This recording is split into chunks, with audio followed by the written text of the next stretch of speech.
ते घातलेलं आहे बघा. याच्यानी हे माझं कान वाचलेलं आहे, हे डोकं वाचलेलं आहे, इथला चेहरा वाचलेला आहे, इथं मागे मानाच्या बाजूला सुद्धा आहे बघा. इकडे मागे मागून जो तलवारीचा वार झाला तुम्हाला मागे मानेला सुद्धा लागणार नाही. असं एक छान छोटस स्वतःच्या संरक्षणासाठी महाराजांनी तयार केलं बघा. याला म्हणजे तिकडे त्यांच्याकडून मला मिळाला, खूप चांगल्या वस्तू मिळाल्या बघा. आता मी हातात घालतो, तुम्हाला लक्षात येईल की जसे काही मी बोट अंगठीच घातली बघा.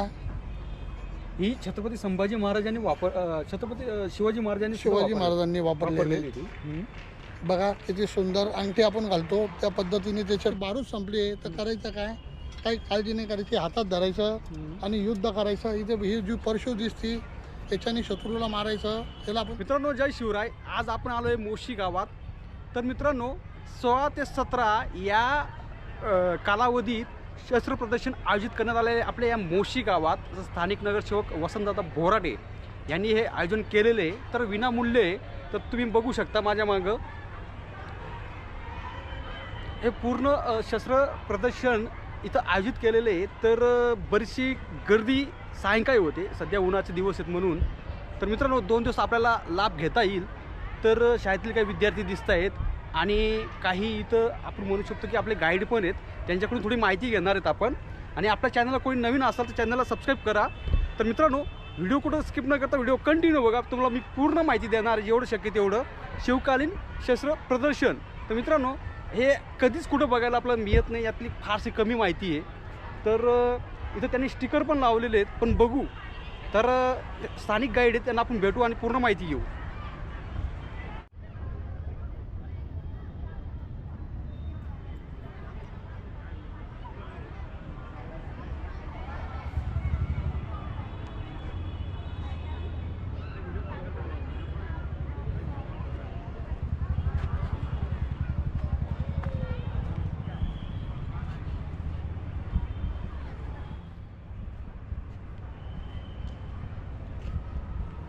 माझं नाव आनंद शंकर ठाकूर.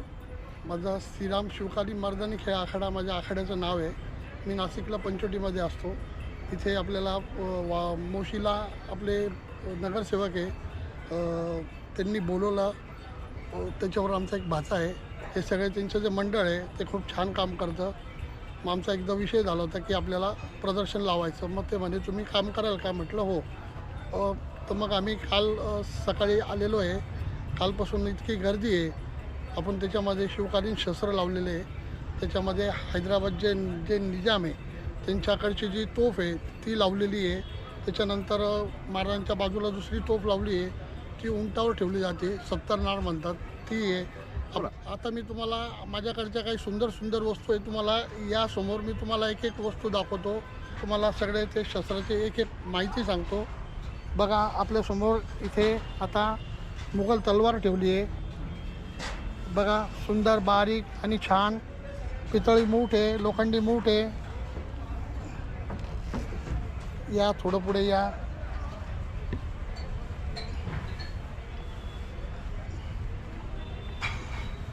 या पूर्ण ज्या तलवारी आहेत या सर्व मुघलकालीन आहे बघा. 1-2 मिनटं फक्त जवळ करा. बघा किती सुंदर याच्यावर कमळाचं फुल काढलेलं आहे. कोरीव काम आहे. काय होतं, मुघल आहे ना पैसे खर्च करायचे आणि त्या कारागिराकडून घ्यायचे. पण दुर्दैव असं होतं की जो कारागिराकडून काम करून घेतलं त्याला ते मारून टाकायचे. आणि महाराज काय करायचे त्या कलाकाराला जिवंत ठेवायचे आणि त्याचा पिढीचा उद्धार करायचे आणि त्याला असं पुढे काम करण्यासाठी त्याला संधी द्यायची, प्रोत्साहन द्यायचे. या जेवढ्या तेवढ्या सर्व या मुघलकालीन आहेत. हे मुघलकालीन आहेत. त्याच्यावर बघा शिक्का आहे काही संस्थानांचा. त्यावेळी राजांचे जे संस्थान त्यांचे जे काही शिक्के आहेत हे बघा. हे वेगळ्याच पद्धतीचं आहे. बरोबर. हे बघा इथे पण बारीक होल आहे इथे. हे बघा इथे. हे बघा हे समोर चित्रामध्ये बारीक होल दिसतंय पांढरं. हे वेगवेगळ्या त्यांच्या संस्थांचे शिक्के आहेत त्याच्यावरती.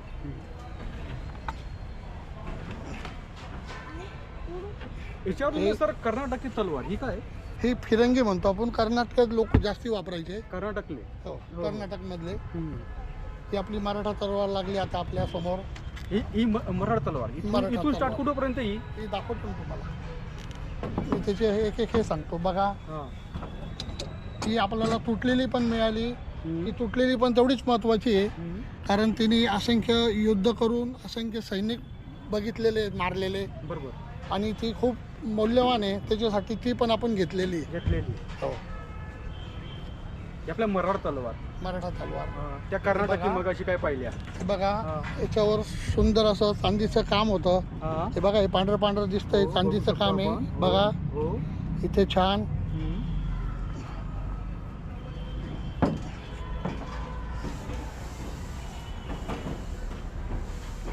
हे बघा. हे आपल्या समोर वक्रधोप आहे, मराठा वक्रधोप.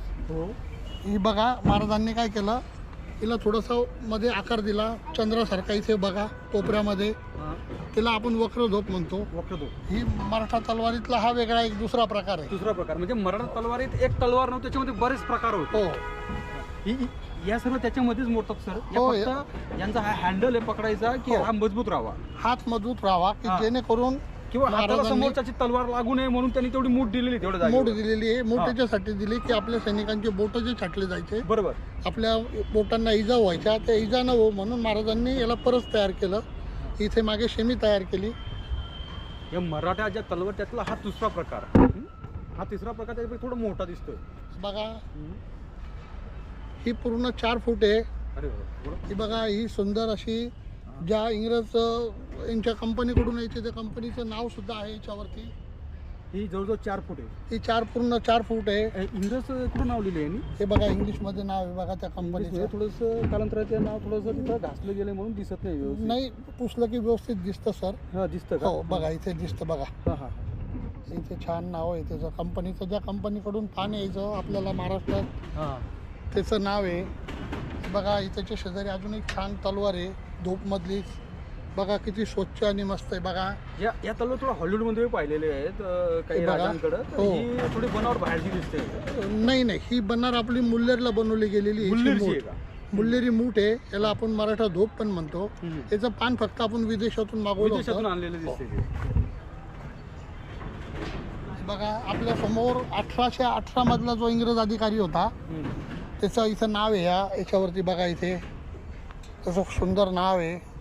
अशी छान वस्तू आपल्याला मिळालेली आहे बघा. इंग्रज अधिकारीचं नाव आहे आणि त्याच्याकडे ही तलवार आहे. हा वरचा त्याचं काय आहे? त्याची मॅन आहे बघा, किती छान मॅन आहे बघा. त्याला पकडायचं पण आहे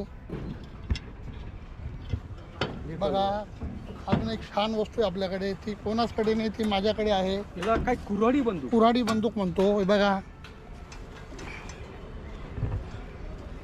याला आपण बारूद बंदूक पण म्हणतो किंवा ठासणीची बंदूक म्हणतो. हे बघा. म्हणजे ही बंदूक आहे का? हो, बंदूक आहे बघा. हे समोर पोकळी दिसती, याच्यामध्ये बारूद ठासली जायची बघा. इथे बारीक होल दिसतं, तिथे वात लावली जायची. तेव्हा काडीपेटी नसायची आपल्याकडे, तेव्हा तो दगड असायचा चमचमणारा. तो दगड इथे ठेवला की जी खटकी आहे याच्यावर ऑपरेट व्हायची. ऑपरेट झाल्यानंतर ही ठिणगी या वातीवर पडायची. वातीमधून बारूद बाहेर फेकली जायची. पण आता माझ्याकडची बारूद संपली आहे, तर करायचं काय? काही काळजी नाही करायची, हातात धरायचं आणि युद्ध करायचं. इथे ही जी परशू दिसती, याच्याने शत्रूला मारायचं. त्याला आपण कुऱ्हाडी बंदूक आणि ठासणीची बंदूक पण म्हणू शकतो. म्हणजे एकच वस्तूने दोन्ही गोष्टी तुम्ही करू शकता. तुमच्याकडे जर दोन्ही बारूद करू जर शकता. संपली असेल तर तुम्ही एक कुऱ्हाड टाईप याच्याने तुम्ही युद्ध करू शकता. मॅन्युअली आपण म्हणू शकतो त्याला. हे बघा, ही छत्रपती उदयनराजेकडे पण नाही आहे, छत्रपती संभाजीराजांकडे पण नाही आहे. हे जे आपले राजस्थानचे महाराजे होते, त्यांच्याकडून आपण घेतलेली आहे. त्यांच्याकडून घेतलेली. हो. हे अतिशय मौल्यवान वस्तू ही आपल्याकडे. सर, या जर पाहिल्या या स्टोरी आपण हॉलिवूडला पाहिलेल्या आहेत, आपल्या राजांकडे या गोष्टी फार दुर्मिळ मिळतात. हो. याच्याबद्दल सांगा ना मला थोडं. दुर्मिळ असं झालं की काय झालं, आपण त्या वस्तू सांभाळल्याच नाही. सांभाळल्याच नाही. काय झालं, ज्यावेळेस इंग्रजांनी जाताना आपले सगळे संस्थान खालसा केले. बरोबर. संस्थान खालसा करण्याचा हेतूच काय होता त्यांचा, की जाताना सगळा अँटिक वस्तू घेऊन जायचा, मौल्यवान वस्तू घेऊन जायचा. वस्तू घेऊन जायच्या. त्याची किंमत आज बाजारात होणारच नाही. होणारच नाही. जसं आपले वाघनख आहे, कोहिनूर हिरा आहे, काही त्याचे असे छान छान जे पुस्तकं लिहिले होते गड किल्ल्याचे, आज त्यांनी ते आपल्याकडून नेऊन त्याच्यावर मॉडिफाय केलं आणि त्यांच्या भाषेमध्ये रूपांतर करून प्रत्येक 16 देशामध्ये त्याचा इतिहास सांगितला जातो. आपल्या महाराष्ट्राचा इतिहास आपण महाराष्ट्रात त्याचं नीट विश्लेषण सुद्धा करू शकलेलं नाही आहे. ही फार दुर्दैवाची गोष्ट आहे. बरोबर. तर शासनाने त्याच्यावर विचार करावा आणि ज्या राहिलेल्या काही गोष्टी लोकांपर्यंत पोहोचल्यात नाही आपल्या अभ्यासाच्या इतिहासाच्या त्या लोकांपर्यंत पाठवावे ही कळकळीची विनंती. तर या वस्तूंबद्दल थोडीफार प्रमाणात माहिती देऊ शकतात. पहिले हा जिरेटो, हो देतो ना. हा कुठं इतिहासात कुठेतरी चर्चाची वापरल्याची. बघा हा ज्यावेळेस आहे ना युद्धामध्ये वापरला जायचा, रणांगणावर ज्यावेळेस जातो त्यावेळेस आपल्या डोक्याला बघा इथे मार लागू नये म्हणून आपण हा घातला जातो. जो समोरचा शत्रू आपल्या डोळ्याला इजा करवेस आपल्याला इजा करणार नाही त्याच्यासाठी आपण स्वतःच्या संरक्षणामध्ये आपण मी डोक्या समोर बोला, तिकडे पण करा. आपल्या डोक्यामध्ये घातलेला आहे बघा. याच्याने हे माझं कान वाचलेलं आहे, हे डोकं वाचलेलं आहे, इथला चेहरा वाचलेला आहे, इथं मागे मानाच्या बाजूला सुद्धा आहे बघा, इकडे मागे मागून जो तलवारीचा वार झाला तुम्हाला तो मागे मानेला सुद्धा लागणार नाही. असं एक छान छोटंसं स्वतःचं संरक्षणासाठी महाराजांनी तयार केलं बघा याला. म्हणजे एवढं त्यावेळी सेफ्टी घेतली जायची. हो हा, ही सर्वात मोठी वाघ नख सर, याच्यावर बरंच मोठं राजकारण चालू आहे वाघ नखांचं. हो बघा. तर ही कुठं मिळाली सर तुम्हाला? हे ना जे आम्ही काही छोट्या राजांकडून काही माल घेतला तिकडे त्यांच्याकडून मला मिळाला, खूप चांगल्या वस्तू मिळाल्या बघा. आता मी हातात घालतो, तुम्हाला लक्षात येईल की जसे काही मी बोटं अंगठीच घातली बघा. ही छत्रपती संभाजी महाराजांनी छत्रपती शिवाजी महाराजांनी वापरलेली बघा. किती सुंदर अंगठी आपण घालतो त्या पद्धतीने त्याच्यात बारीक गोल आकार आहे, त्याच्या खाली हे पकडण्यासाठी आहे. हे बघा त्याची पद्धत अशी होती घालायची. हे छुपा हत्यार आहे, आपण त्याला वाघ नख म्हणतो. हे नख वाघासारखे वरती टोन आहे बारीक, हे असं इथे वाकडं आहे, असं झाकलं ते समजत सुद्धा नाही की आपल्या हातात काय आहे. काय फक्त आपण अंगठी घातली आहे सोन्याची किंवा ती शनीची अंगठी काळी, त्या पद्धतीने इथे दिसतं. म्हणजे हा एक गनिमी कावाचा प्रकार झाला. गनिमी कावातला हा प्रकार आहे. हो. नंतर ही चिलखत, हे छोटं चिलखत आहे जे सरदार होते. जेव्हा अफजल खानाने जेव्हा आपलं शिवाजी महाराजांवर काही वार केले तेव्हा ही चिलखत फाटली होती म्हणजे बघा एवढी स्ट्रॉंग असून वरचा फक्त जो अंगर घातला होता महाराजांनी जरीचा तो फाटला होता, पण आतमध्ये हे जे चिलखत होतं त्याच्यामुळे महाराज सुरक्षित राहिले होते. हे त्याच्यातला एक छान छोटा प्रकार आहे आपल्यासमोर. हा अजून एक त्याच्यातला दुसरा प्रकार आहे बघा, मी तुम्हाला दाखवतो. मी आता डोक्यामध्ये घालतो, याच्यामुळे डोक्यामुळे आपलं याचं संरक्षण झालं, माझ्या डोळ्याचं पण संरक्षण झालं, माझ्या नाकाचं संरक्षण झालं, कानाचं संरक्षण झालं आणि माझ्या मानेचं संरक्षण झालं. असं एका या प्रकारामध्ये शरीराचा बराचसा भाग झाकला जायचा. हो झाकला जायचा. बघा आपल्या समोर या खूप छान वस्तू ठेवल्या आहे मौलानांच्या पूजेच्या. आता मी तुम्हाला हा अजगर दाखवला बघा, बरोबर. आता हा अजगर आहे. आता इथे उलटा केला की हा नाक तयार झाला बघा. हे 9 पीर आहे याच्यावरती. 40 गावच्या बाबांचं जे पूजेला वापरायचे त्यांचं ते खनिज आहे याच्यावरती. हा पंजा आहे तिथला त्यांच्या बाबांचा, हा त्यांचा मूळचा पूजेच्या वस्तूच्या प्रकार आहे. हे बघा याच्यावरती खूप छान कलमा लिहिलेल्या आहेत त्यांच्या उर्दू भाषेतल्या. हा घोडा आहे त्यांचा, त्याला पुढं अजगर आणि याला घोडा, म्हणजे त्यांच्या या गोष्टींमध्ये बरंचसं लूक आणायची. हो. हे बघा हे समोर आपल्या पुढे राजा राणी खंजीर म्हटलं आपण. खंजीर सर्वात महत्वाचा शब्द म्हणजे खंजीर.